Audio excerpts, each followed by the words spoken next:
Saya mulai dengan yang umum saja dan tentu ada overlapping dengan yang tadi telah disampaikan oleh Pak Yang Mulia Pak Ridwan Mansur dan Yang Mulia Ketua Panel Prof. Saldi Isra. Saya dulu duduknya di tempat seperti bapak-bapak duduk itu. Mohon sebelum saya duduk di Senayan dulu dan kemudian duduk di sini. Maka yang saya lakukan pertama kali ketika menjadi kuasa hukum ya di Mahkamah Konstitusi, ada dua hal yang selalu saya lakukan dan ini mungkin barangkali bermanfaat juga untuk Bapak Ibu sekalian para pemohon prinsipal maupun kuasa. Yang pertama apa? Yang pertama memang harus membaca peraturan Mahkamah Konstitusi tentang tata cara beracara dalam perkara pengujian undang-undang.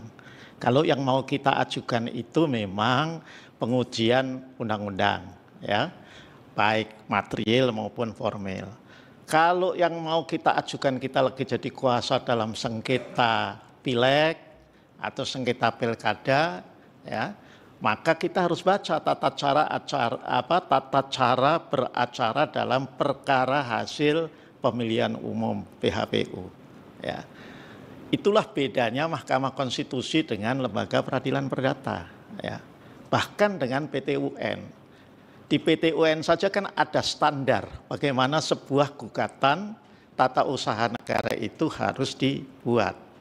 Nah, di Mahkamah Konstitusi itu lebih lagi standarnya karena ada peraturan khususnya. Nah, ini Bapak Ibu sekalian bisa download di laman Mahkamah Konstitusi. Jadi jangan sampai belum membaca ini sampai khatam, ya, terus langsung bikin permohonan. Nah, itu nasihat saya. Yang kedua yang ingin saya sampaikan, ini buat yang pertama kali, seperti juga yang saya lakukan ya di tahun 2008 sampai 2010, itu yang paling bagus itu kita membaca putusan Mahkamah Konstitusi yang mengabulkan permohonan. Di putusan Mahkamah Konstitusi itu, ya, setelah irah-irah lah, kemudian identitas pemohon, itu pasti dimuat duduk perkara. Nah, di dalam bagian duduk perkara itu dikutip kembali kewenangan mahkamah, ya, kemudian kedudukan hukum para pemohon, alasan permohonan dan petitum. Nah, coba dilihat dibaca itu, ya. Penting ini buat teman-teman advokat karena saya juga berasal dari dunia advokat. Jadi itu penting, ya. Jadi tidak bisa memang lagunya maju tak gentar mengajukan permohonan. Sebelum membaca dua hal itu tadi. Ya, yang pertama tentang peraturan MK, ya, kalau yang sekarang ini baru berlaku sejak Agustus kemarin adalah PMK Peraturan Mahkamah Konstitusi nomor 7 tahun 2025. Nah, yang berikutnya silahkan. Itu kan banyak permohonan yang bagus-bagus. Bahkan mahasiswa sekarang ini mahasiswa hukum baru tingkat 3, tingkat 4 sudah bisa bikin permohonan dengan bagus-bagus, ada yang dikabulkan. Contohnya permohonan tentang ambang batas Pilpres yang bisa merubah putusan MK. Itu pasti mahasiswanya pinter-pinter, gitu loh. Bayangkan, itu mahasiswa, 5 mahasiswa UIN Sunan Kalijaga Yogyakarta. Nah, kalau sudah advokat apalagi nggak boleh kalah sama mahasiswa. Kualitas maupun substansi permohonannya. Nah, itu dulu yang umum, ya, nasihat untuk teman-teman advokat, ya. Nah, saya mulai dari perkara nomor 174 Pak Komardin, ya. Itu. Ini Bapak mesti renungkan kembali menurut saya. Persoalannya apakah ada di norma undang-undangnya yang Bapak mohonkan pengujian, pasal 17 huruf G dan huruf H angka 5, serta pasal 18 ayat 2 huruf A. Atau persoalannya ada pada implementasi. Ya, betul. Kalau persoalannya itu ada pada normanya, ya silakan diargumentasikan dengan baik. Ya, ini kan masih di sekitar, mohon maaf, ijazahnya Pak Jokowi, ijazahnya Pak Wapres Gibran dan lain sebagainya, kayak.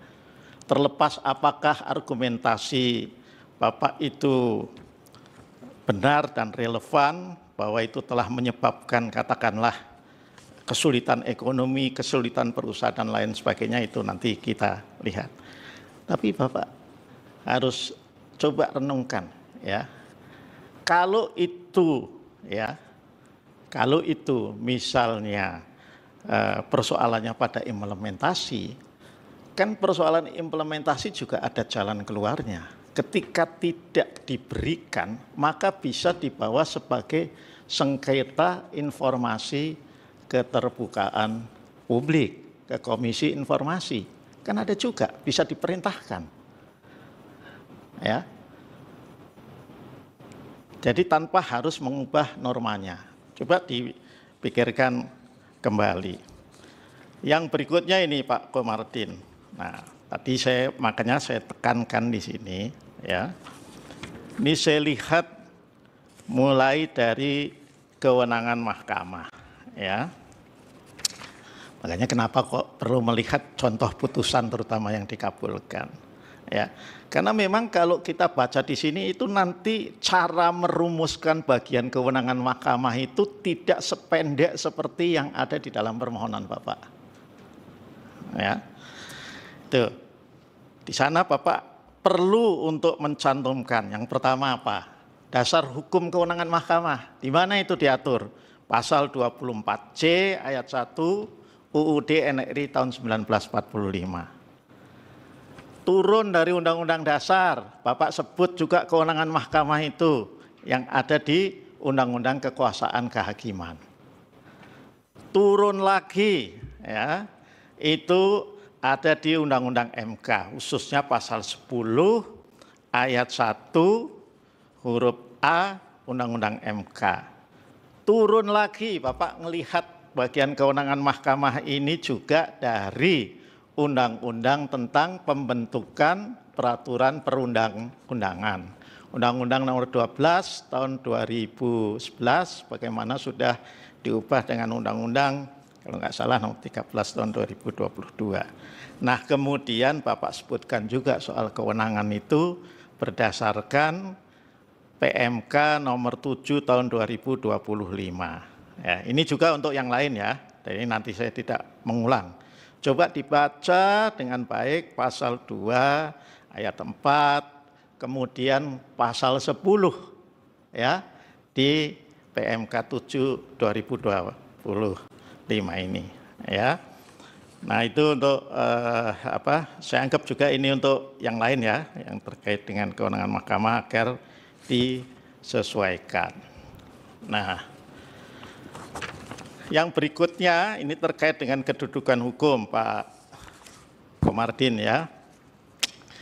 Ini perlu lebih sekali lagi karena tadi saya sampaikan ya, ini persoalan yang Bapak anggap ada itu apakah persoalan konstitusionalitas norma atau persoalan implementasi norma. Itu. Yang saya juga melihat kalaupun itu implementasi norma, undang-undang juga sudah memberikan jalan keluarnya, ya, yakni dengan membawa ini sebagai sengketa keterbukaan informasi publik. Itu. Nah,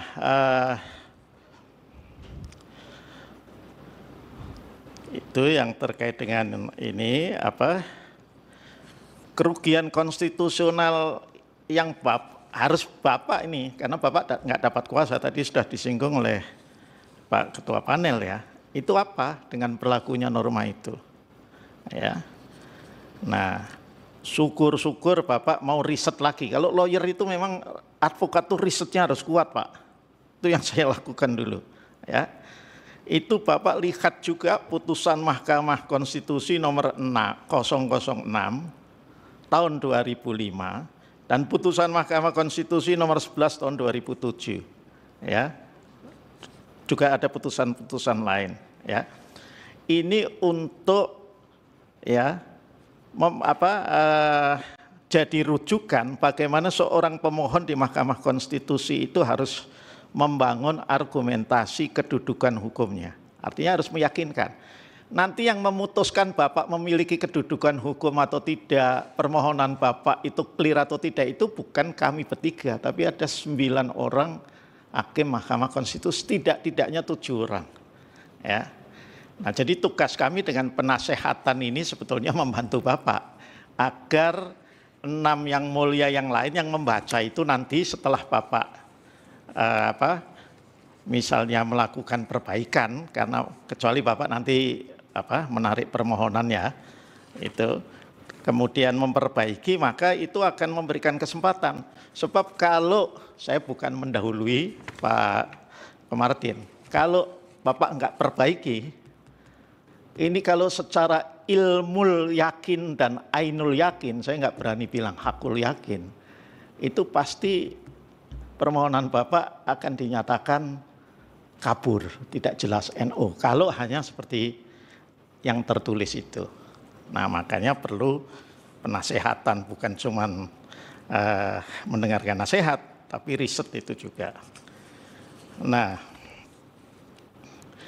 kemudian di bagian posita, ini Bapak perlu mempertajam ini mengenai pertentangan antara norma pasal yang Bapak mohonkan itu dengan pasal UUD NRI tahun 1945. Ya, ini kan Bapak mohon dikaitkan juga dengan pasal tentang bela negara ya Pak ya. Ya, nah, relevansinya apa ini soal ini dengan ini Bapak harus pertajam, itu. Jadi tidak kemudian hanya menyantumkan itu bertentangan dengan pasal 30 ayat 1, 31, ayat 1, dan ayat 2. Bukan hanya itu, tapi Bapak harus uraikan di mana letak pertentangan antara norma yang Bapak uji itu dengan pasal yang menjadi landasan pengujian. Ya. Misalnya kan kalau pasal 30 ayat 1 ini kan berkaitan dengan ya kewajiban untuk ikut serta dalam usaha pertahanan dan keamanan negara. Ya, ini kan bela negara ini. Nah, itu Bapak harus uraikan. Ya. Nah, yang terakhir untuk Bapak, ini Bapak perhatikan lagi. Nah, makanya tadi saya bolak-balik katakan lihat duduk perkara dari permohonan ya, yang terutama sudah dikabulkan. Apa sudah betul gitu ya. Ini kalau saya baca di petitumnya Bapak, di mana ini letak yang menyatakan pertentangan dengan Undang-Undang Dasar ini? Itu. Nah, kemudian misalnya yang nomor 2 ini, Bapak menyatakan bahwa skripsi dan ijazah yang dimiliki oleh pejabat publik ASN bukan dokumen yang dikecualikan dan dikeluarkan dari pasal 17 huruf G dan huruf H angka 5. MK punya kewenangan enggak untuk katakanlah mengabulkan petitum seperti ini? Nah, kewenangannya MK sekali lagi ini ada di sini semua Pak, di samping mulai dari Angkatan Dasar. Jadi MK pasti tidak akan mengabulkan sesuatu yang bukan kewenangannya. Nah, ya, itu menyatakan bahwa baik skripsi ijazah bukan termasuk dokumen dikecualikan berdasarkan undang-undang ini. Coba Bapak lihat lagi, MK punya kewenangan nggak untuk menyatakan itu? Ya, itu ya untuk nomor 174. Nah, sekarang nomor 177 ya. Yang hal-hal umum tadi saya anggap sudah diinikan ya, termasuk ya perlu ya mempelajari PMK 7 2025 ya. Nah, ini juga di bagian kedudukan hukum ya untuk perkara 177 sebaiknya dipertajam lagi ya hubungan kausalitas ya antara anggapan kerugian konstitusional yang Bapak derita ya dengan berlakunya norma itu. Apa benar Bapak itu dirugikan karena berlakunya norma itu? Ya, coba dipertajam lagi, Pak. Gitu, ya.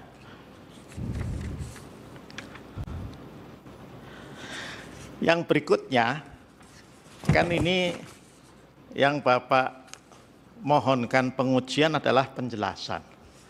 Penjelasannya itu kan aslinya bersifat inklusif, Pak. Ya. Kenapa kok saya katakan inklusif? Karena ada kata sekurang-kurangnya memuat uraian mengenai kepemilikan. Artinya itu harusnya ya agar memenuhi asas kejelasan tanpa dirubah pun harusnya si notaris atau PPAT-nya itu kan harus memuat sejelas-jelasnya. Itu. Karena rumusan ini tidak rumusan yang eksklusif, yang terbatas. Ini rumusan yang inklusif, artinya pelaksana undang-undang ya, termasuk BPN dalam hal ini harusnya membuat sejelas-jelasnya ya. Nah, karena itu Bapak mestinya coba diteliti kembali kan di luar undang-undang hak tanggungan ini ada peraturan pelaksanaannya. Jangan-jangan persoalannya ada di peraturan pelaksanaannya. Saya nggak tahu apakah ada di PP atau di peraturan Menteri Agraria dan Kepala BPN. Nah, kalau misalnya ya persoalannya ada di sana, maka pengujiannya kan bukan di MK, tapi ada di MA. Ya, coba Bapak sekira harus lihat juga soal itu. Ya. Nah, yang berikutnya adalah yang terkait dengan petitum, ya.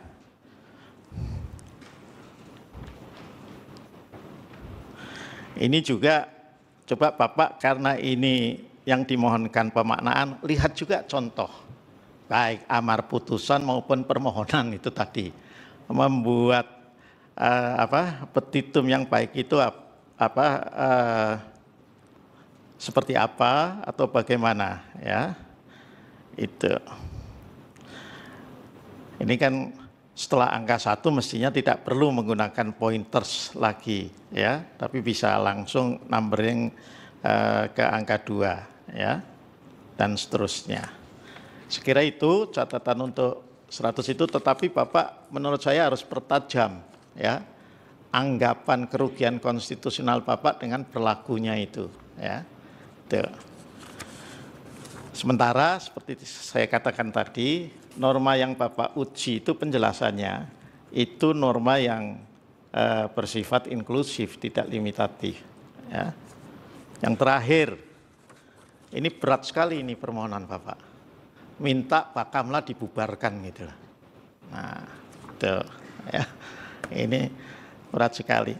Ya. Saya umum saja dulu Pak. Itu apakah tidak coba Bapak pikirkan bukan mempersoalkan kelembagaannya, tapi mempersoalkan kewenangannya. Agar dalam pelaksanaan kewenangan ya, terutama yang terkait dengan upaya paksa, kan ada penangkapan, penyitaan, itu kan bentuk-bentuk upaya paksa. Itu harusnya dilakukan dengan prinsip-prinsip due process of law yang benar. Ya. Tapi kalau yang Bapak minta ini kan Bapak minta agar Bakamlanya dibubarkan dan kemudian dibentuk Bakamla baru. Untuk apa juga dibentuk Bakamla baru? Gitu. Kenapa tidak Bapak ajukan koreksi yang terkait dengan kewenangan? Sebab kalau kita bicara Bakamla, Coast Guard, itu di mana-mana ada. Di Inggris ada His Majesty Coast Guard. Di Jepang ada Japan Coast Guard, US Coast Guard. Itu semua di hampir semua negara ada. Jadi mestinya menurut saya ya, yang Bapak harus persoalkan itu adalah bukan kelembagaannya. Yang Bapak harus persoalkan adalah kewenangan kelembagaannya. Ya. Itu bisa Bapak saran, tapi ini kan kembali nasihat kepada Bapak ya. Kemudian Bapak katakan misalnya ya. Ini saya baca ini di halaman 21. Bahwa dalam sistem hukum di Indonesia, pembentukan lembaga yang menjalankan fungsi strategis, termasuk pengamanan laut dan penegakan hukum, harus didasarkan pada undang-undang yang secara khusus. Lex specialis derogat lex generali. Ini Bapak dapat teori dari mana? Berdasarkan asas dalam pasal 1 ayat 3 yang mulia. Kata siapa? Undang-undang dasar. Iya, kan itu berdasarkan negara hukum, tidak dikatakan bahwa undang-undangnya harus khusus undang-undang kelembagaan. Bapak lihat BNPT, strategis nggak? Strategis kan? Itu ada dalam Undang-Undang Nomor 5 Tahun 2018 tentang pemberantasan tindak pidana terorisme. Nggak dalam bentuk undang-undang itu sendiri. Bahkan sebelum Undang-Undang Nomor 5 Tahun 2018 itu hanya diatur dengan Perpres. Bapak lihat BNN, Badan Narkotika Nasional, strategis nggak? Strategis, dia menjalankan fungsi perang terhadap narkotika. Itu tidak dengan undang-undang sendiri, itu adanya di dalam Undang-Undang Nomor 35 Tahun 2009 tentang narkotika. Ya. Densus 88 Polri strategis nggak? Strategis itu, ya nggak pakai undang-undang malah, pakai perkap saja itu, ya. Jadi tidak semua ya kelembagaan yang ada ini, ya itu kemudian harus dibuat dengan undang-undang, ya. Nah. Dengan undang-undang khusus maksud saya. Dulu bahkan BNN, BNPT itu semua dengan BNN dengan Kepres tahu saya. Ya, BNPT dengan Perpres. Ya. Saya hafal karena saya ikut membuat undang-undangnya pada saat itu tahun 2018. Ya. Nah, jadi harus hati-hati juga ini, gitu loh. Ya, mencantumkan itu. Nah,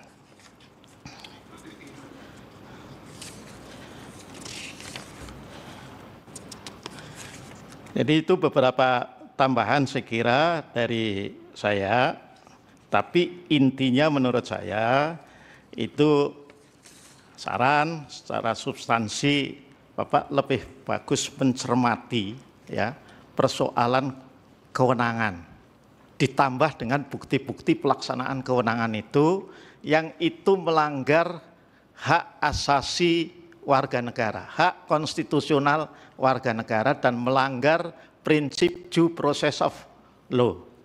Itu ya. Supaya ini lebih jelas ya.